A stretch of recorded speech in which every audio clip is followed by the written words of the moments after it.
one of the best and most foolproof ways to tell if you've got parasites is you take your two fingers, you put them up right there, and you feel your pulse, right? It's like, well, then there you got parasites. You got parasites, bro. Sorry. Yeah. Hey, this is Christopher Armstrong, addiction transformation coach, and I am here to share with you today an interview with a dear friend and a former client who I helped to quit smoking cannabis in 1 hour. He was smoking $300 of cannabis a week after having dealt with heroin, methamphetamines, all kinds of different addictions. And he came to me and he said that he was ready. And so I helped him using a simple hypnotic process to quit for good in just 1 hour. Now, I wanted to follow up with him because he has been really stepping into his path as he has been following through with his goals and his vision that we installed into his unconscious mind, becoming a certified breathwork instructor, helping people in support on their journey through recovery and breaking away from addiction. And so I wanted to share this with you. He's also been helping people to detox and remove parasites from the body, which has been tremendously supportive in his process of being clean and clear and focused on creating the life that he desires. Enjoy this interview. And if you want to learn more about him, his offerings, how he helps people with breathwork and with his parasite detoxes, go ahead and follow the information below. Well, my name's Christopher Michael Ellington, and originally from San Antonio, Texas, and you know, decent upbringing. Brought me all the way here.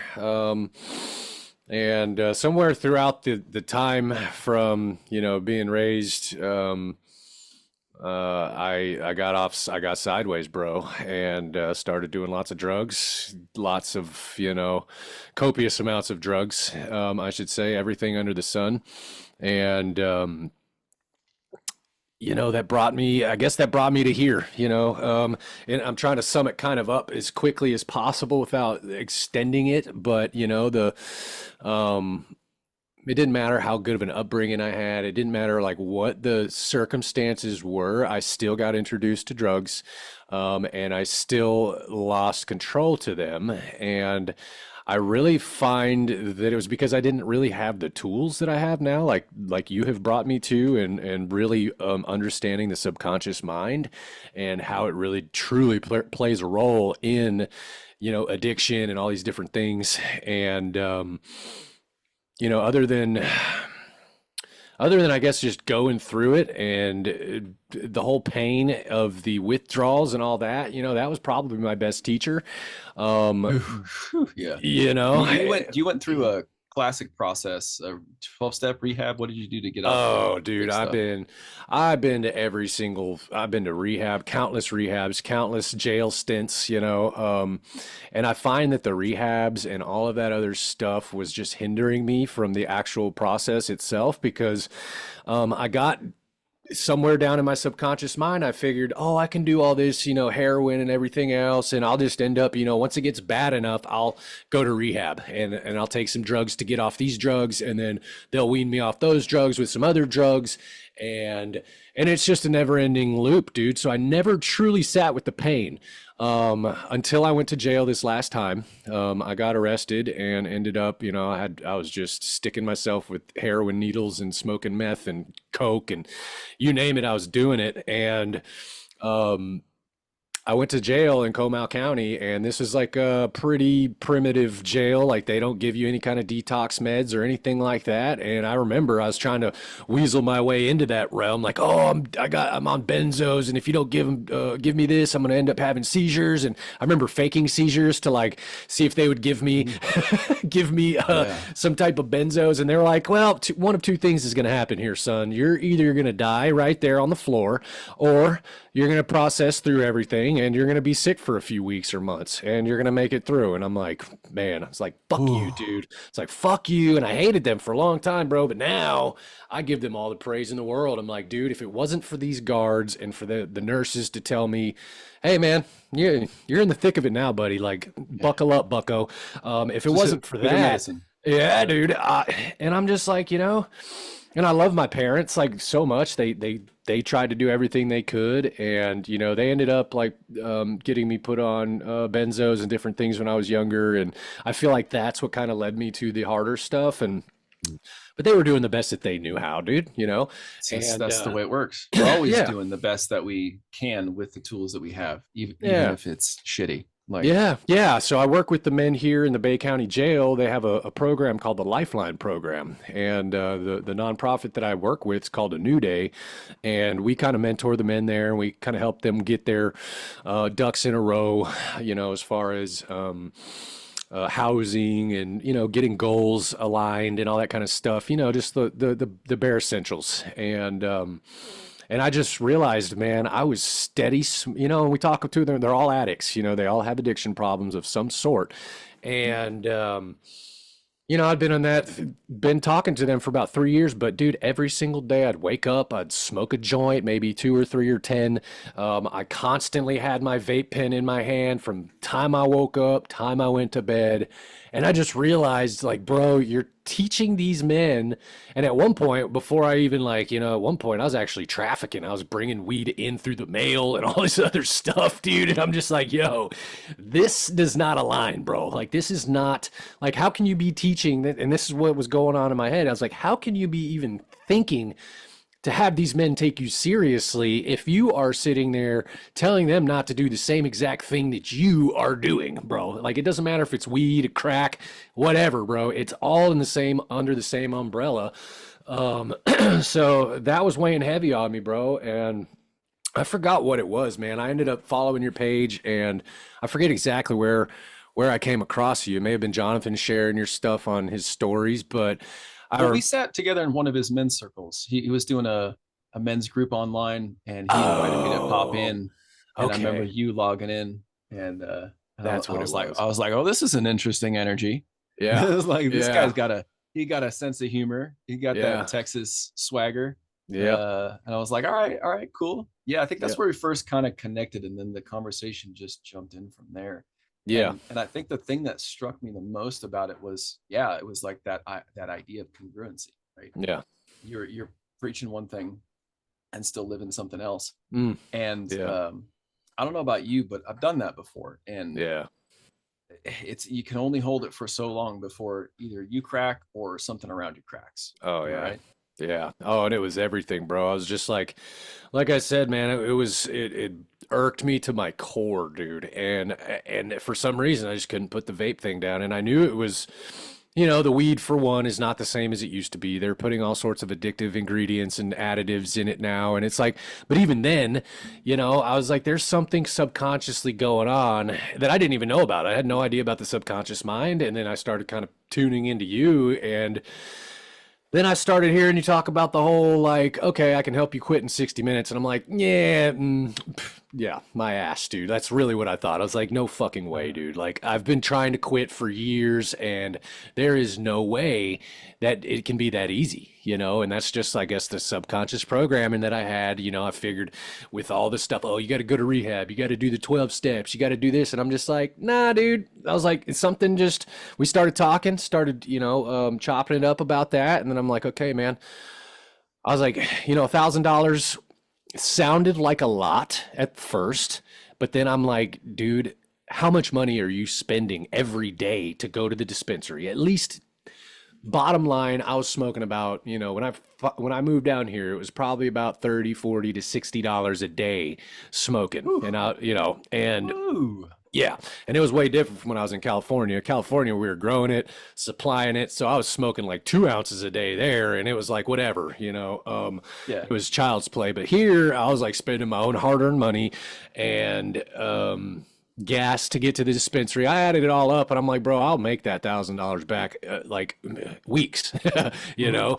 And that's so I was like, people don't figure out. They don't put let's talk numbers, right? Like, yeah, let's do the math. I don't know about you, but in my addictive states, doing the math is not something I ever really wanted to do. Right. Yeah. We didn't sit down and crunch the numbers. Yeah. So you were doing the best that you could. You were surviving, you were coping, you were whatever you were doing. And it's funny, I started sharing the rope worms and all the crap and stuff that's coming out of my body, and I've lost quite a few followers because of it, but, you know, at the same time, you know, it's making room for the people that need to fucking see that shit, dude. And And I get a lot of comments about like, oh, dude, like, why are you putting it on a plate and all this and that? And it's like, dude, because I didn't fucking believe it the first time I saw it myself. If it wasn't for Jonathan doing the same exact thing, I would have been like, nah, dude, there's no way these things are inside my body. But once I started seeing it come out of John, I was like, dude, he's been doing deep parasite cleanses for years, and I have not. Yo, nice, dude. Wow. You got some bangers there, dog. I got Holy some real good ones, dude. Yeah. Woo! I mean, you just, yeah, it's in those moments when it comes out and you're like, what am I got? I need to measure this. Where's it? What am I going to do? You just go into the kitchen and you grab whatever you grab, and you're going to like, I'm just going to put it in the dishwasher later. Yeah. I trust that the dishwasher will sanitize it. Yeah. And I remember I would show Jonathan pictures, while we were living together, and he's just like, bro, is that our fork? Is that the kitchen? I was just like, shut up. I keep that fork only in the bathroom. That is a bathroom fork. That is a rope. Oh, that's hilarious, dude. Like, yeah, if you don't know, you don't know. I mean, I've told so many people, because where I live right now, I remember the first time I really got into the topic of parasites was living here at Lake Atilan, Guatemala. And it's just a whole tribe of like spiritual seekers and people coming from all around the world. And it's just like here at our community, we ozonate all of the produce that comes in. Everything nice. we put through an ozone process, because you just don't want to mess around, because the cleanliness, you don't know if they're using like the best water or fruits, who knows. And so it's just at some point in time while you're here, somebody's going to go, my stomach doesn't feel right. I don't feel good. And then they'll start talking about parasites, and they go, yeah, here's some tips. Here's some things that you can do. Yeah. And they're like, do I have parasites? I said, are you breathing? And they go, yeah. They go, then you have parasites. Yeah, exactly. That's my whole thing. I was like, I did a reel, and I'm like, one of the best and most foolproof ways to tell if you've got parasites is you take your two fingers, you put them up right there, and you feel your pulse, right? It's like, well, then there you got parasites. You got parasites, bro. Sorry. Yeah. And it's funny, because then I'll be like, do you want to see photos? And then you can, and then you get to see the like, yeah, no way. No, yeah, no, I don't want. Yeah, I kind of want to see it. No, I don't want to see him. Like, it's so hard. I showed it to people in a fucking cell phone store one time. I was talking to a guy right when I was going through the cleanse, and he mentioned something. And I was like, "You want to see it?" And he goes, all right, fine, let's do it. Yeah. Oof, shocker. Planting seeds, bro. That's what it is. And that's the thing. Like, whoever, unfollowed me because of it, hey, well, the seed has been planted, and I hope you find your cleanse, my friend. I had been working with neurolinguistic programming for a while. I had been working with hypnotherapy, not much. And when I went to this quit smoking program, I was like, it just felt to me like I knew that my life changed when I quit smoking. I knew that there's going to be a lot of people that could benefit from this. Just that pivot, right? That like, turn the corner, get a victory. If you could see how easy it is, this could be a huge thing. And at the time, I was actually really hesitant to continue working with people with addiction, because I was like, we're slippery. We can get real clever. Our unconscious programs are very clever at getting us to keep our reality alive. Yeah. But the cool thing is that you were up for it. You were ready to go. You were committed, even so much to where you like literally to the last minute you were getting the money put together. Yeah. And you had to call in a favor, and I really applaud you for that, because a lot of people aren't willing to. And we did it, man. And I tell you what, like, I mean, to this day, you are by far my number one favorite person to refer to when somebody's like, I don't know that this is going to work. I was like, let me tell you about a gentleman. Because you went with it. Now, I've had people who are attached to some stories. They make it a little more complicated. Maybe they've got some more shit they need to uncover and transmute. But you just, boom, you just did it, man. And I want to congratulate you for that, because that was epic.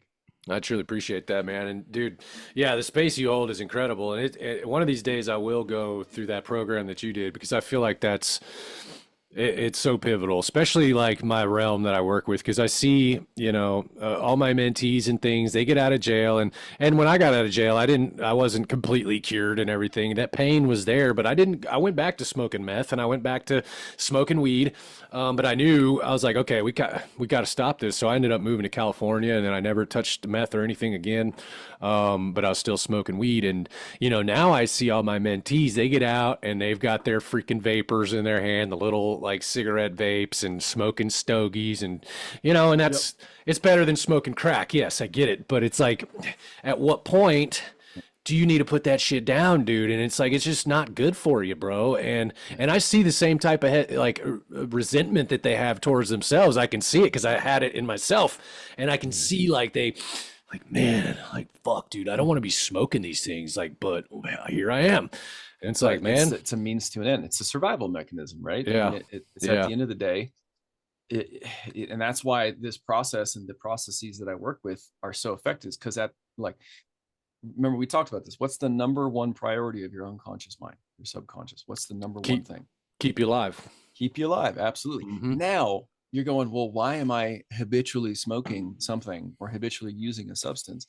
Well, it's because your mind has been convinced that that is keeping you alive. Yeah. Survival for you has become using.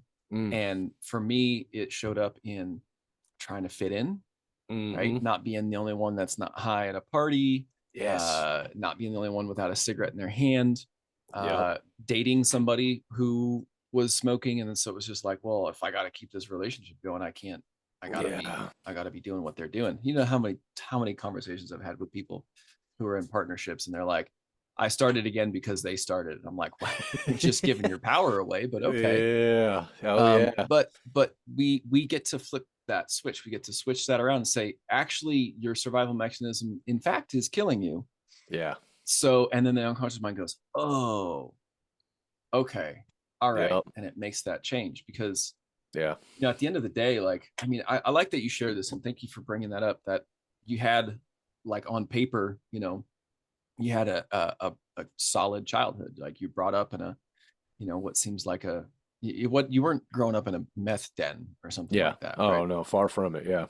I mean, I grew up CEO father, stay at home mother, high quality schooling. I mean, got that Rothschild government education, but Yeah.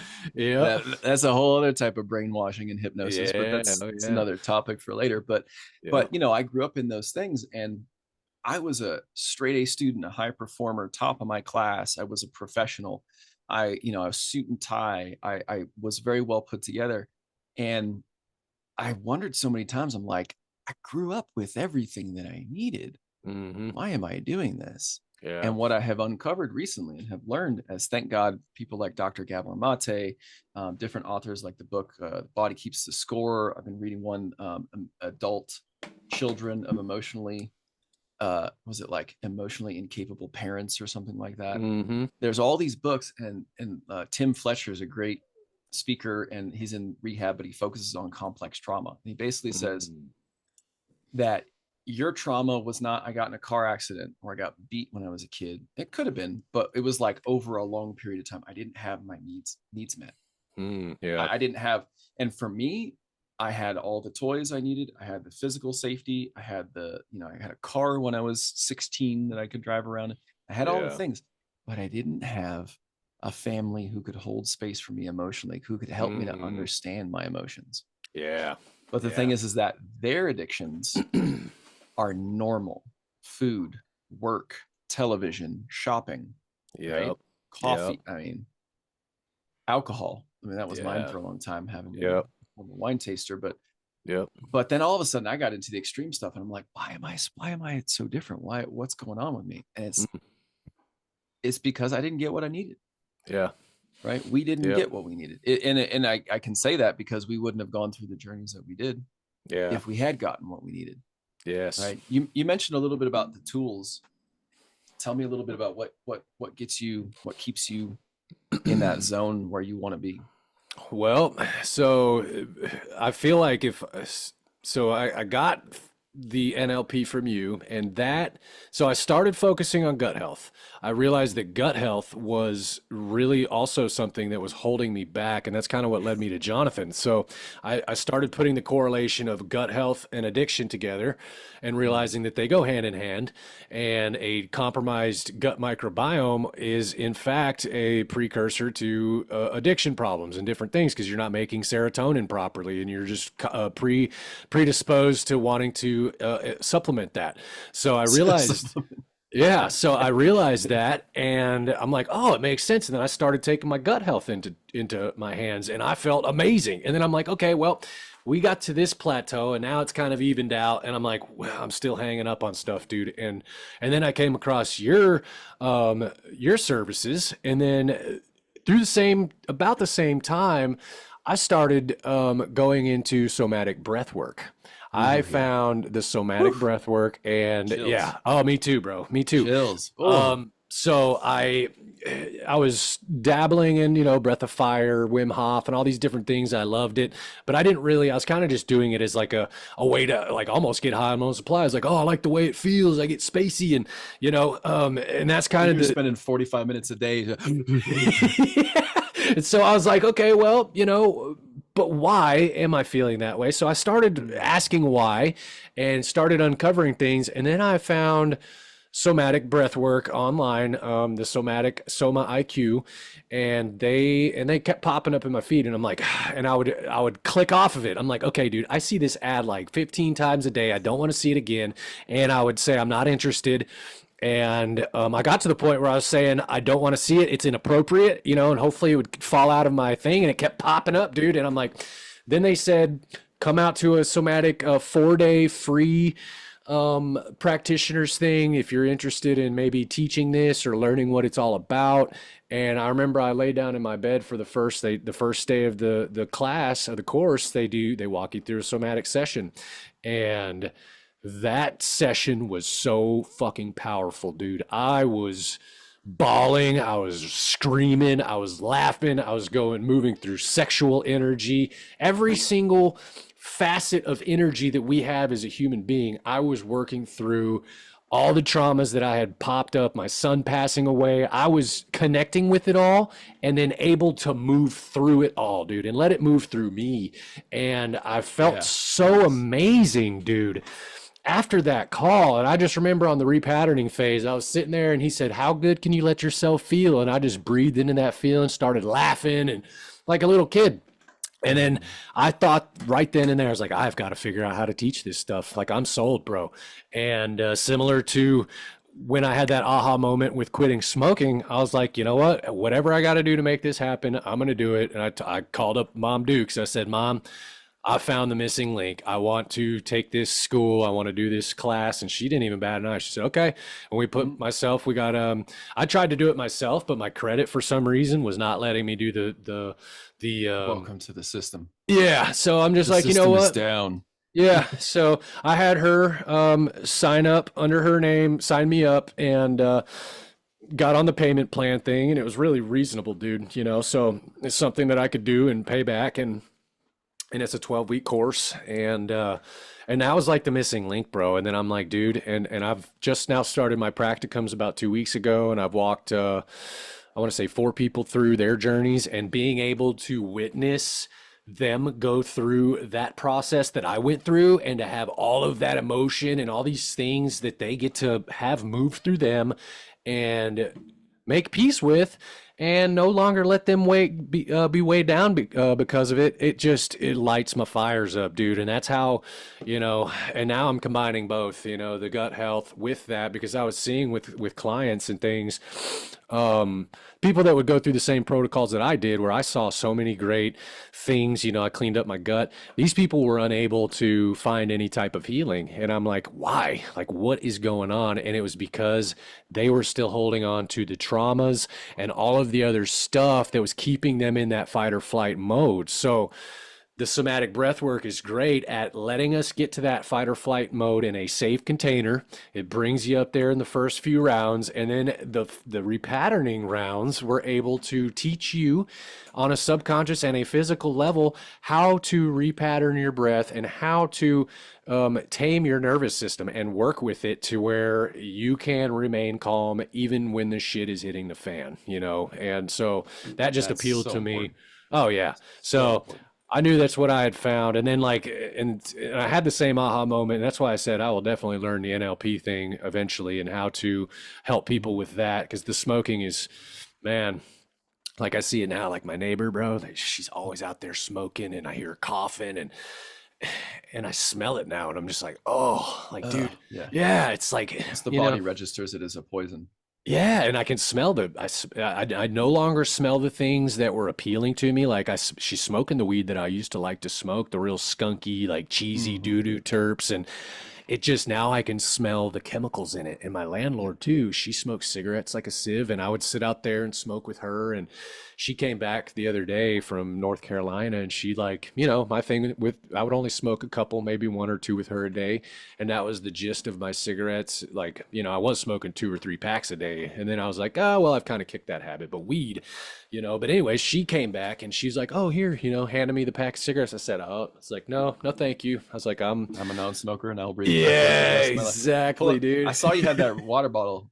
Yeah. Break that thing out. Oh, here. I don't know if you can see it with the Here, let me cameras all unmute. twitchy. Let me unfuzz it real yeah, I quick. gotta You know how technology goes. Yeah. Yeah, dude. There we go. Yeah, I will breathe fresh air for the rest of my life. Yep. Yeah. Yep. Colored up with the pattern, the color red there. And it's like it's an extinguisher too. Yeah, I love it. It's so good. It does look like a fire extinguisher. It's fantastic. Yeah, I just shipped out a couple more the last couple days because I had a couple people sign up, and it's interesting. I've actually been working and getting it. Had some, you know, first person I did with vaping was not successful because and I recognize it had to do more with, I wasn't vetting the person. They had to be ready, and then also she did not have a lot of the tools to navigate her anxiety. Ooh, yeah. And I was really grateful with you because you had already taken so many of the steps. You were already starting to work with some of these different tools, and you were starting to learn how to down regulate your nervous system and those things. Yeah, you're still using cannabis, and you were not allowing these things to just drive your life, which was really cool. Yeah. And now I've just helped a guy quit with vaping, super successful with it. He's feeling great. He's going to the gym at 6 a.m. now. Nice. I just helped a guy with pouches, which theoretically this wasn't designed for pouches. It's a little less effective. And I was like, fuck it, let's do it. I don't care. Like, so we're and I'm like, I'm happy to work with this with anything, because hypnotherapy and unconscious reprogramming processes are the most effective tools that I have experienced. Yeah. And I used to be the one that was reaching out for the ayahuasca and the mushrooms and the bufo. I mean, I just posted a video recently that I smoked bufo almost 100 times in a year. And, you know, I thought that was going to cure me and that was going to fix me. But all it did was keep me running into the same pattern over and over again. Yeah. Right. We think because we got a new substance, right? You went from heroin and meth to cannabis, and you're like, yeah, weed's cool, you know, like not a big deal. It's like, it's still the same pattern, man. It's still the same. Yeah. Sure as heck rhymes. And so it's been really cool to see that these people are making these transformations. And now I'm excited because I'm just using hypnotherapy in combination with all the other stuff, but I'm doing it with anything. And what I like about it is it's helping people rewrite their story. Yes. Right. And that's what really, you know, I reached out to the other day. I can't remember why. I was just like, I want to talk to this guy again. But the thing was, I saw your post where you were guiding a group of guys on the beach to do some breath work. And I was like, this is the exact image that we programmed into your unconscious mind. Yeah. And here we are 3 months and change later, and you are living the reality that began as simply a vision. Yep. Simply a vision that you painted for me, and then I painted back for you. Yep. I mean, and I thought it was funny because you went, oh shit, yeah, that is the thing that Like you kind Yeah. of even forgot about it. I did. I totally did, bro. And it's funny because I almost missed the bus, but you know, the universe will never let you miss the bus when it's truly your calling. But my buddy Vic, he's come into my life. He found me on Instagram or Facebook and he saw my rope worms and he was like, who the fuck is this guy? And he's like, oh, dude, he's like, I must have these things too. So I helped him with the gut health protocol and we've been talking. He's a really cool cat. And, he messaged me one day. It was really cold out, and he's like, "Hey, you know, I see you doing the ice baths and things." He's like, "You want to do some Wim Hof and a cold plunge on the beach?" And I said, "Yeah, dude. What time?" And he's like, 6 a.m." And I said, "I'm gonna be completely honest with you, bro. I am gonna be fast asleep at 6 a.m., bro." And he said, and he's like, "Okay, man, well, think about it." And then he messaged me back, and he said, "Well, dude, I got some people that want to come, and there's a lady that's." He said there's a lady that she's a holistic doctor and she's got a $20 million practice on the beach. And me being a greedy son of a gun, I was just like, nah, all right, well, maybe I'll wake up. for 20 million, I can set my alarm. Yeah, because I thought, you know, I was like, well, we could talk parasites and all this other stuff. So I was thinking about networking, you know, and absolutely. I know that Purium mentality, bro. Oh, yeah. I know Yep. And so I was like, you know, selfish as it was, she didn't show up. That's the funny thing. She never showed up, but the fucking mayor did, dude. So the mayor of Panama City Beach showed up with one of the pastors at the Ark, and which, you know, they're best friends. And I'm like, how crazy is that? So you know, there was a few of the gentlemen, and then one of my friends, Marissa, showed up, and kudos to her because, dude, she's about that life. She's the only girl that showed up. And she even woke up late. She woke up at like 5:55 and she lived like 30 minutes away and she got here in like 15. And, you know, so I'm just like, yo, dude. So, but that's the kind of energy that I am calling in, right? That's the kind of like the fuck. Okay, I'm not perfect. I made a mistake, but what do I got to do to get down here? Yeah. Right? What do I got to do to show up? Because when somebody does that, even though they're technically late, I'm actually giving them bonus points in my head because I'm like, most people would have just been like, yep. And there was, and there's a guy that I work out with at the gym, or you know, he's a mutual friend. He did the same exact thing you just said. He's like, well, I woke up at, you know, like 5:50, and I was just, you know, I was gassed, bro. So I just went back to bed. It's like, yeah, well, dude, totally okay. I get it. Look, we all got our energy levels. We all got different designs. Some of us do need to rest. Today, I didn't set an alarm and I woke up. I still woke up before the sun came up over the crest of the mountain because that's what I've been wired to do now. I wake up before the sun. Yep. But you know, that's years of training. I used to be a late night owl because I was working restaurants and stuff.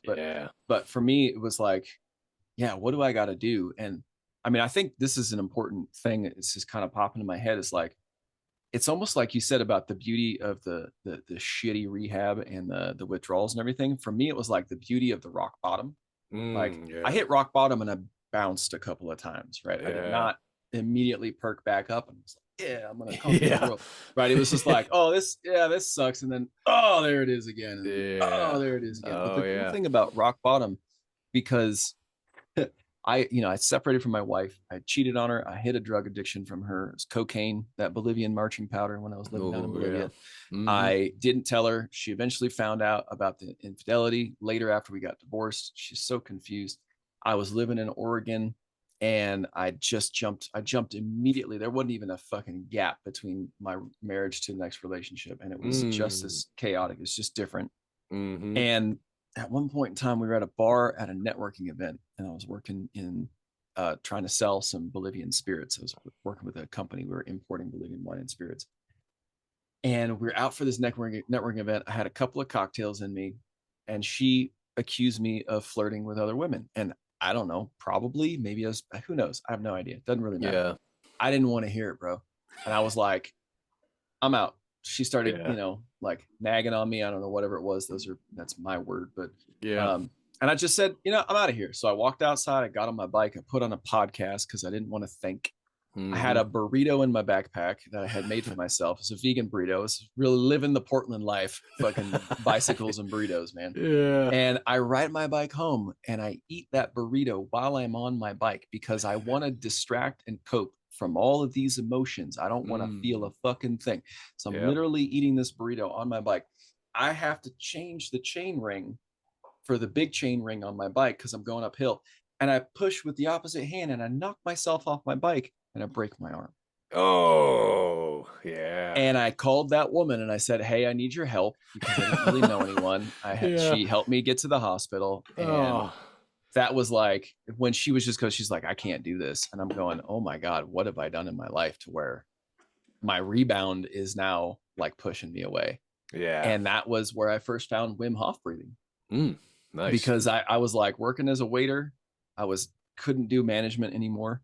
And so I like demoted myself, which oddly enough is a pay increase in that business. But I hit such a place where I was like, I can't fucking do this, man.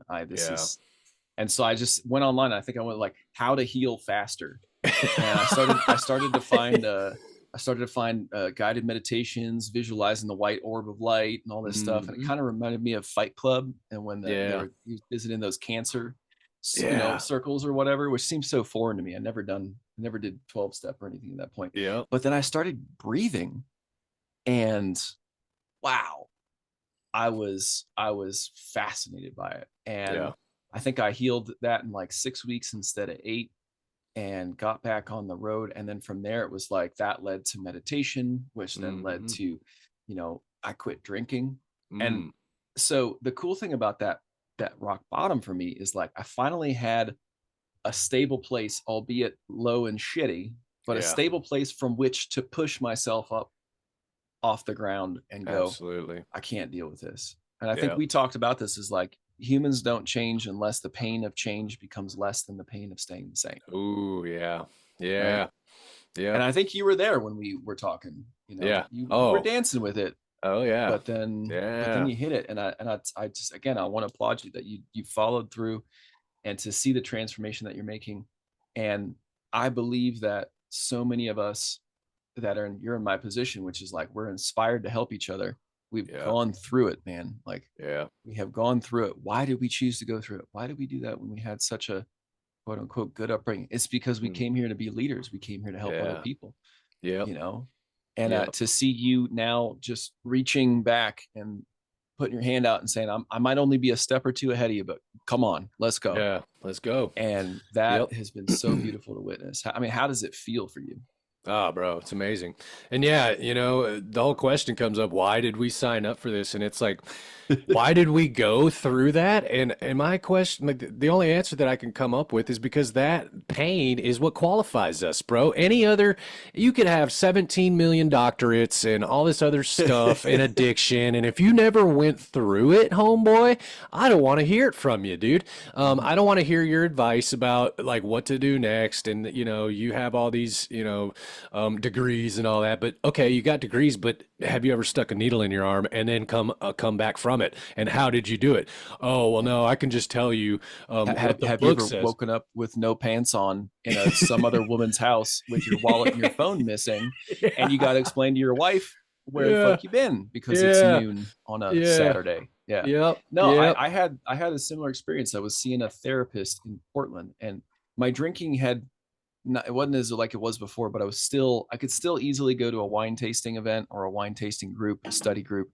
And then all of a sudden we're spitting, and then all of a sudden we're not spitting, and then we're just chatting and shooting the shit. And it's a Monday night, and I got things to do the next day.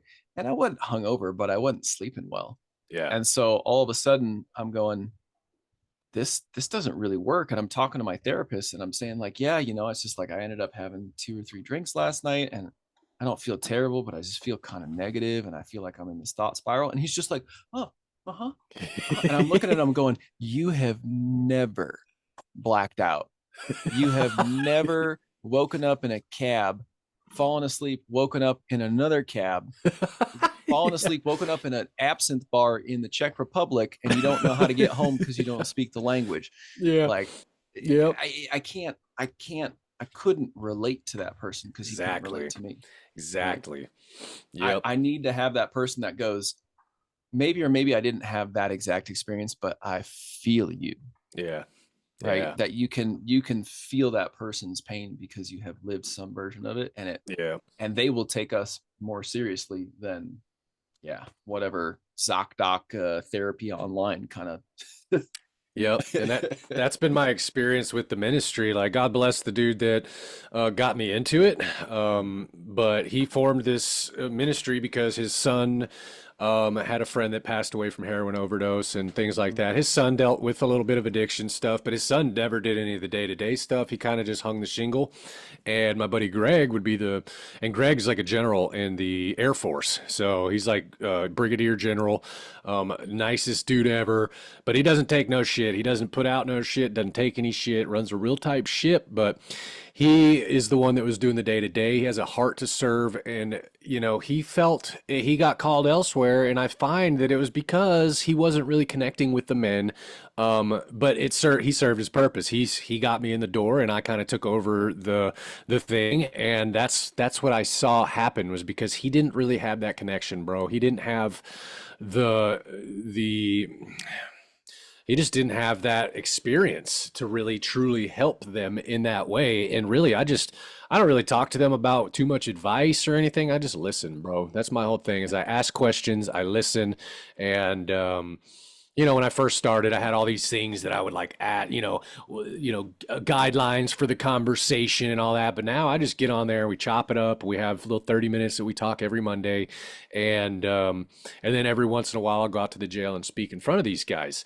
And which is something, bro, like if you'd have told me, 5-10 years ago that I would be speaking in front of the dudes in the jail, I'd have been like, nah, bro, like you're tripping.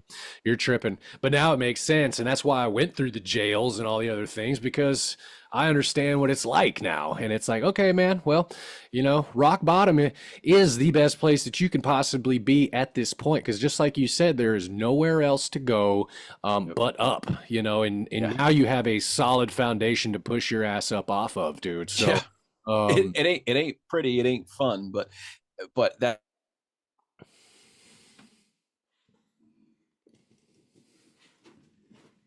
that's okay. And I think that we motivated to do. I think what you and I are motivated to do is to help make that pathway from that space, whatever space they're in, easier. Yeah. Give them the tools that we wish we would have had earlier in the game. Absolutely. I mean, man, by the grace of God, I got to the realization that I needed to take. I actually committed to taking a year off of alcohol first because I wanted to help teach other people how to drink better.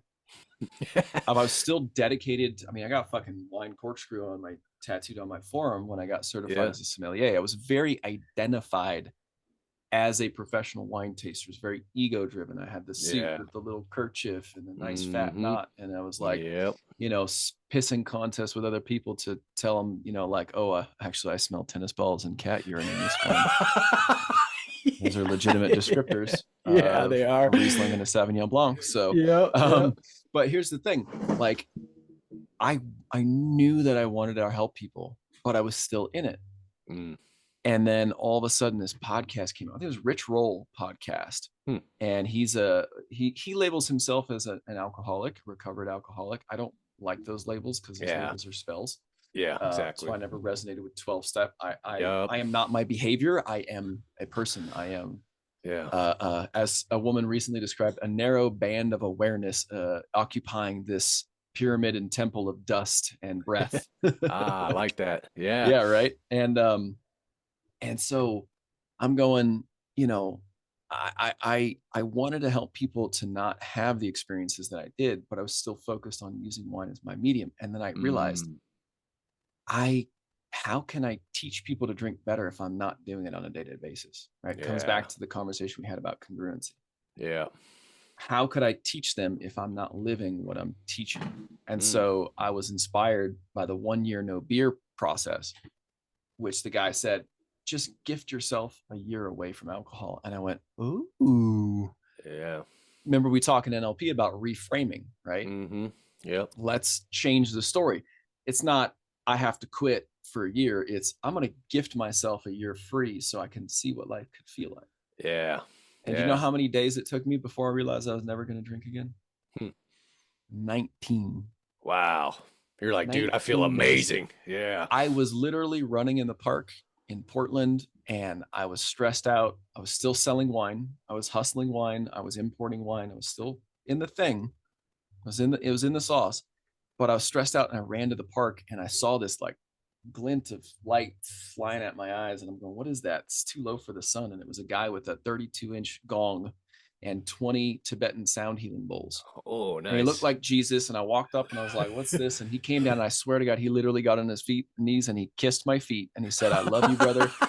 I love you. I want you to be happy. I want you to be free. When you are happy, I'm happy. When you're abundant, I am abundant. And I was like, Whoa. what? And Damn.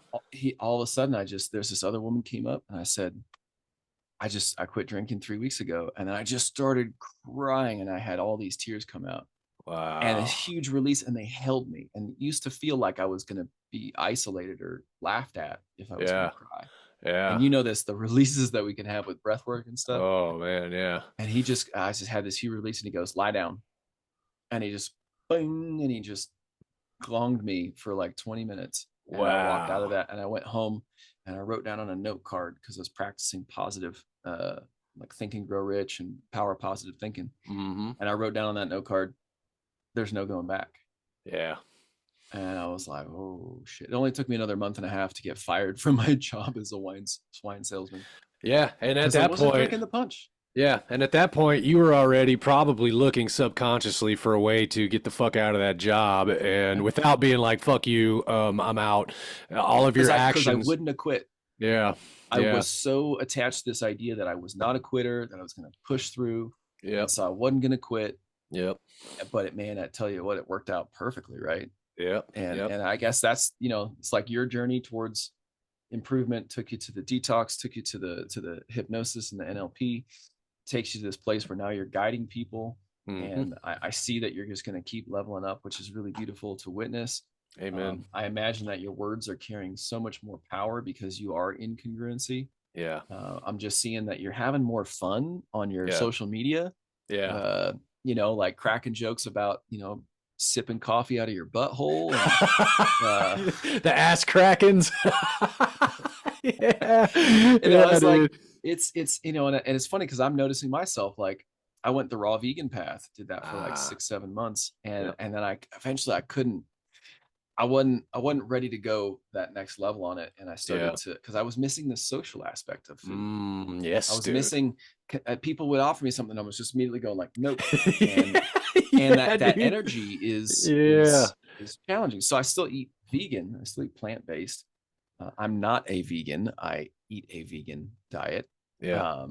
And I feel good about that. But the other day, I had a coffee in Guatemala, in the Shela, this town in Guatemala, and it was the most deliciously prepared coffee. I sat with it.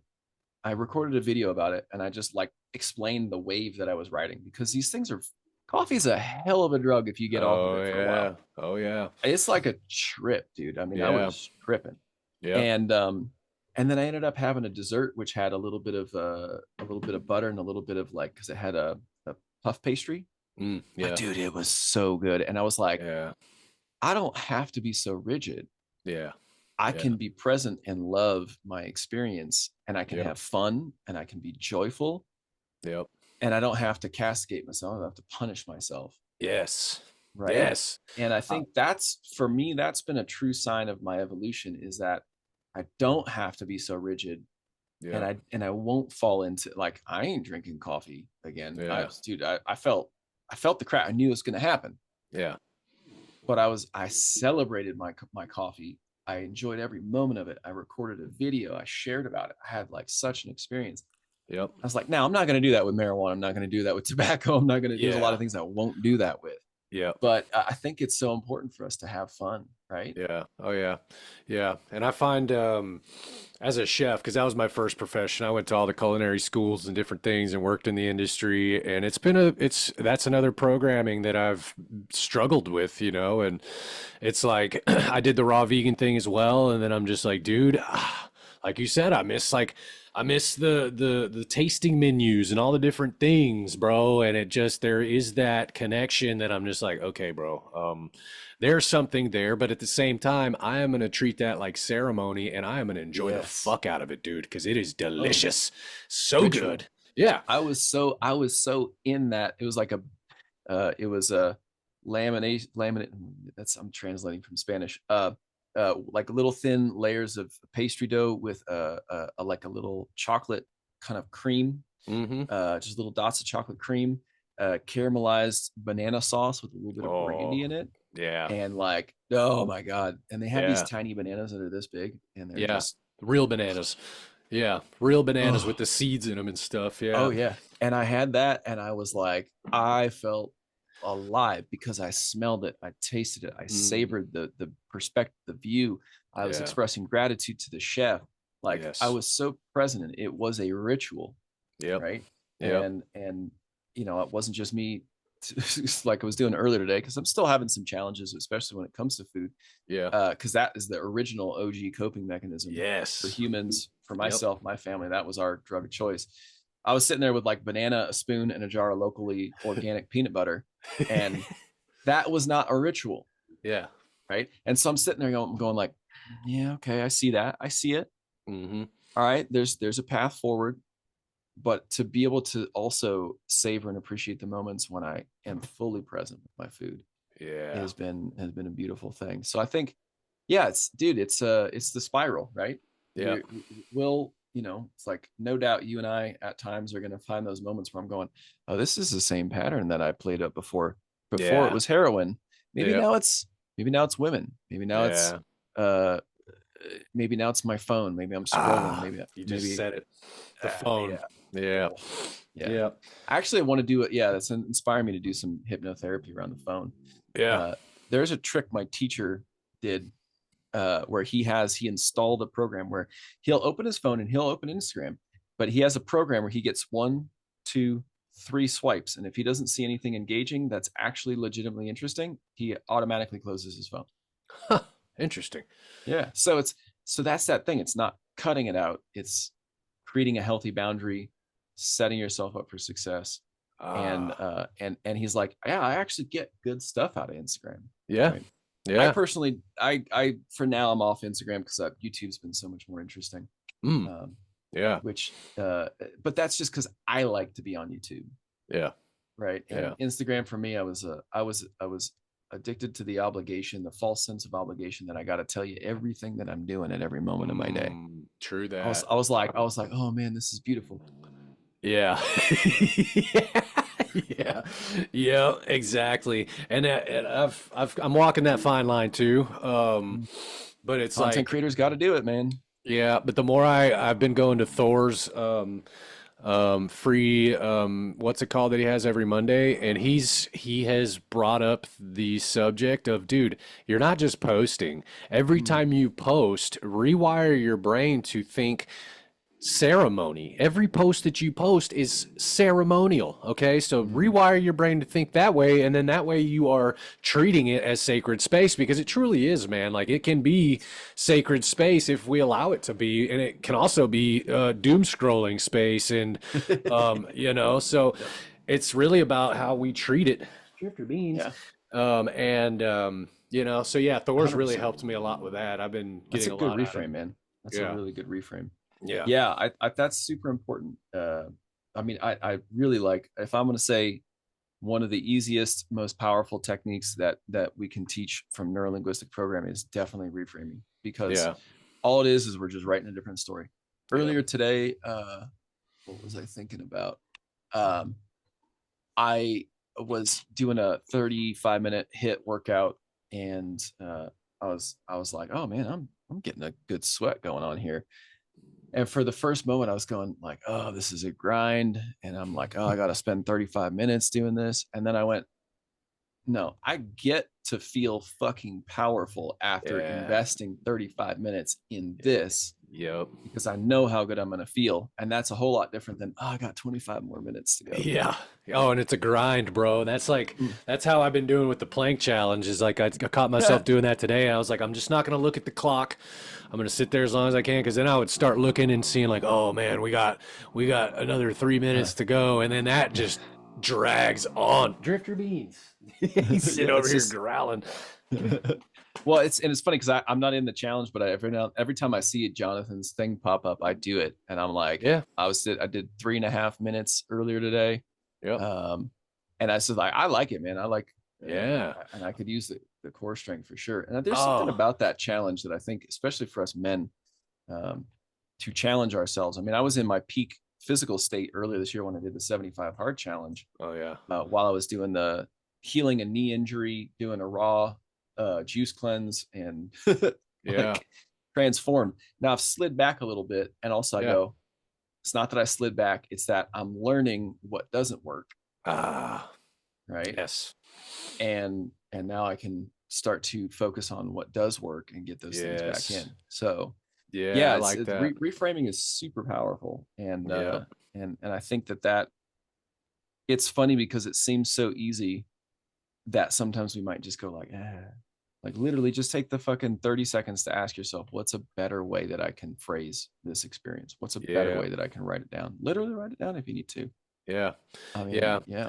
I have a buddy that's like, oh, I hate Instagram and this and that. I'm like, you hate it because you keep saying you hate it. But I helped him kind of reframe it. And I'm like, look, bro, instead of doom scrolling, you just get on and you network with people. And I showed him kind of how to grow the following. I only have like 800 and something people, but I showed him the gist of it. It's like, bro, you shout people out. If you're at the store and somebody, has a product that you like, you get on there and you say, hey, man, I'm down here, blah, blah, blah. Give them a shout, tag them.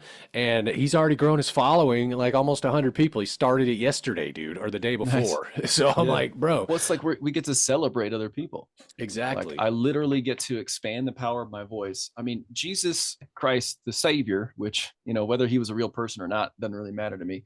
Yeah. But his story, the idea, like the idea of Jesus Christ as a person, he didn't have 1 million followers. Yeah.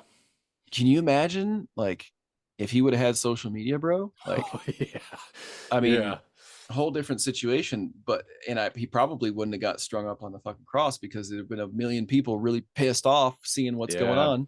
Yeah. He had 12 followers, bro. 12 original, 12 original, and then a handful of people that threw rocks at him, and a handful of people that threw clothes and fish and bread at him, or whatever it was. So no, man, it's a trip. I tell you what, like, I'm really glad to see that you have been following through. I am grateful, and I feel a sense of pride that that I can use your story as a convincer to help other people recognize that they can do it too. Absolutely. I'm so grateful to be able to just talk to you and kind of, have some fun, crack some jokes, and share with people what worked for us and what's helpful. Yep. And I just want to express my gratitude that because it doesn't matter what I did. It doesn't matter what I did, because you had to choose to ask for that help. Yeah. You had to choose to invest in yourself. You had to choose to show up. And that is massive, right? It's the difference between the person that woke up late and didn't show up, and the person that woke up late and hustled their ass to get your breathwork session. Yeah, dude. Right? Yeah. It's good to see that. And I really appreciate you so much for just being here.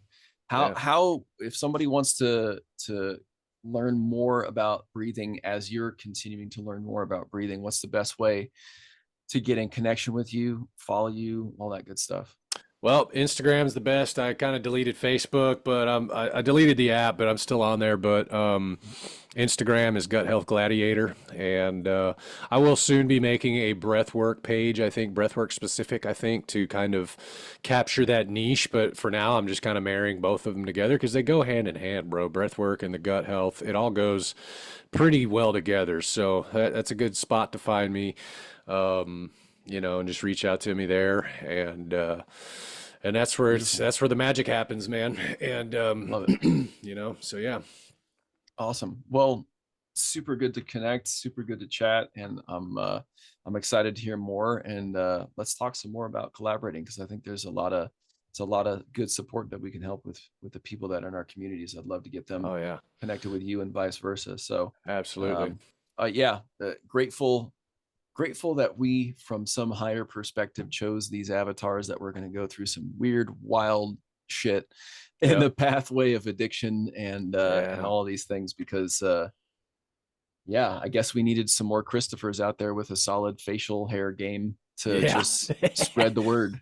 Yeah, dude, for sure, man. And that's like it's funny you said that because I have a buddy that you actually helped him through the thing, Joe, and he's like, I don't know what it is, man, but he's like, I catch myself in these loops and this and that, and he's like, dude, I've had like 4 or 5 Chris's come across my path, and I'm like, well, maybe that's a sign, bro. Like, I don't know Well, I what it mean, means, but you know what Christopher means, right? yeah, it's God embodied, or no, that's Michael, I think. Yes, my Christ carrier of the bearer. Christ. Yeah, Yes, Christ Christ bearer.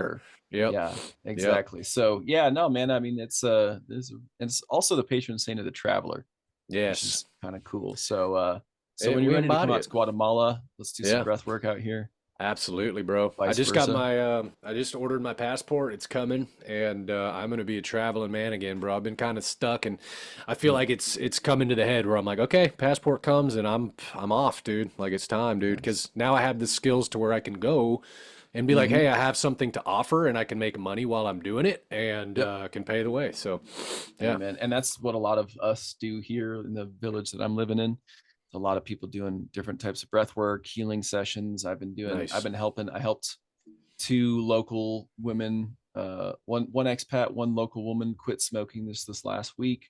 I got nice. another couple people. It's starting to spread like fire. You know, Yeah, once people get the success, then they're like, wait, you quit how fast? Like, yeah, yeah. so yeah, no, I love it. I love that you're equipping yourself for that. And yeah, let's do it. Well, one last little nugget of wisdom, a short little tidbit of advice, or anything that you want to leave anybody with. Well, no, just be present, man. That's really it, And I find that the breath is the best way to be present to kind of wrangle us back in. So if you feel like you're, getting ahead of yourself or beating yourself up from wherever you're at, I said it in one of my last podcasts, but put the bat down and just embrace where you're at, man. Because if we have this sense of, oh, I don't want to be here and this and that, and you're not grateful for where you're at, then the level up is never going to come. So, take a deep breath and give yourself a pat on the back and just enjoy the journey, man. That's basically it. All right, let's do one deep breath before I hit stop, and then Yeah. yeah. All right, so hold it. Yeah. It's amazing Let how it that all just like, go. Yeah. I like doing that in the sauna, man. I'll take a deep breath and just tighten up and just go somewhere else, bro. we One got breath. we got a sauna here on the property that I'm living at, and I can go places in that with a little bit of breathing. Yeah. Woo! Like Gotta literally be real go. careful. Yeah, like transcendent. Like, bro, I remember I was sitting in real quick. I was sitting in the sauna at Fitness 360, and I was doing some breath of fire, and then I did a breath hold at the top, Mm. and I literally went out into the lobby there, and I could see the dudes doing calisthenics work in the fucking thing there, and I'm like, no way, bro. So I got up, I put a towel on and my shirt, and I went and peeked out, and they were there doing the same shit that I saw, and I'm like, oh my God, dude. So that was like. Yeah, we can go OBE, you got an places. out of body experience. That's so Yeah, epic. dude. Yes. I've done that several times. I don't care what gym I'm in. If there's a sauna, I'll sit there and I'll start doing some breath work. And Yeah. it's cool because even though sometimes I fear that they're going to say something, I actually did have one guy years ago say like, "That's really irritating," and it really stuck with me. And it took me a while to unprogram that using the techniques that I use. But now I don't care. I do it because I realize that most people aren't going to say anything. Yep. Some people ask what you're doing. Yes. And then they get really curious and they're like, Yeah. I want to know more. Yes, So, dude. And be that's fucking weird. Yeah. Be weird. I've had that same experience, bro, where I was doing breath work and spinal breathing, and then this guy like looks at me, he gets up and walks off, and then like the next day I come in and he sees me and he gets up right away and leaves. I'm like, okay. And one more all thing good. about that, bro, is planting seeds. And I was walking this woman through a breathwork session the other day, and she was in her car. She's over in like Sweden or somewhere, Norway, and she was in her car doing this breath work, and she was processing anger and rage and screaming. And somebody comes up and knocks on the window and is like, "Hey, are you all right?" And took her kind of out of her thing, and she was like, "Oh yeah, I'm fine, whatever." And I was like, I felt some type of way about it, but then I'm like, you know what? You probably just planted a seed for that man, because he was Yeah. probably in his 70s, but at the same time, he was curious about what you were fucking doing, and now he's probably going to go look. And she told him, "Hey, I'm doing some somatic breath work," and I said, "Man, you just planted a seed in that man. Yep. He is definitely going to go look and see what that's all about, and maybe able to Yeah. process some things and some Dude, stuff if he's you're been in your holding." 70s, oof. Oh I had my yeah, dad come to a breathwork class that I guided, and nice. it was wild to see him there doing the breathing. And Wow. he was a much more gentle experience than most of the other people, but wow, it was like for me to be able to go up and put my hands on him and help my dad, Yes. to support him was like, wow, this was, Yeah. yeah, we have to, Yep. the addiction and shame, these things thrive in the dark. Yeah. They thrive in the Yep. dark. But when we start to share it, just like when I was out crying in the park, when I knew that I was done drinking, Yep. like it was me being in the moment enough to just let go, and then to feel held by these people Mm. was like, oh. Yeah. So yeah, Yeah. we do it, share it, be it. You got to cry, Amen. fucking cry. And if Yeah. people are gonna walk away from you, that's their business. It's not Yeah. your business. And that opens the door for the people that need to be there, bro. That's the Yeah. one thing I see now is like, good. Fucking the quicker you can get the fuck away, Mm. the better. And you're opening and leaving space for the people that truly want to be here and that need to be Yep. here. So bye-bye. Yeah. Yeah. Oh, I had on my Instagram profile, I was stuck at like 1,000 followers for a long time, but I Mhm. realized because I was adding 10, dropping 10, adding 10, dropping 10, and it's Mm. because all my old followers were all wine people. Oh And yeah. here I was in the jungle of Guatemala talking about spirituality and how my life's gotten better not drinking. Of course, they're going like Mm. unsubscribe. They're like, I Yeah. want to see the cool label of the new hot, sexy Pinot Noir, and Yeah. this guy's talking about some crap. Like, it's like Yeah. cool. Don't need it. Doodles. Yeah. Yeah, And that's a bitter it's pill to swallow, because the ego, I'll see like, because I'm still at like 800 something followers. So I'll see like the 5 or so drop off. I'm like, damn, I'm trying to figure out who left and shit. I'm just like, you know what, bro? Bye-bye. Like, fuck it, dude. I'm not even worried about unfollowing you, because it is what it is, man. Like, I'm not going to reciprocate that energy. I will still be there to support no matter yeah, man. what. So Yeah, bro. What does it cost you, right? So yeah, cool, exactly. man. Well, I appreciate you so much. Yes, sir. Yeah, Likewise. I'm grateful. I'm excited as people are going to continue to find you and follow you and Yep. support your work as you support them and making some huge transformations. So let's Amen, bro. fucking go. Yeah. Amen, brother. I Uh-huh. appreciate you, my friend. All right.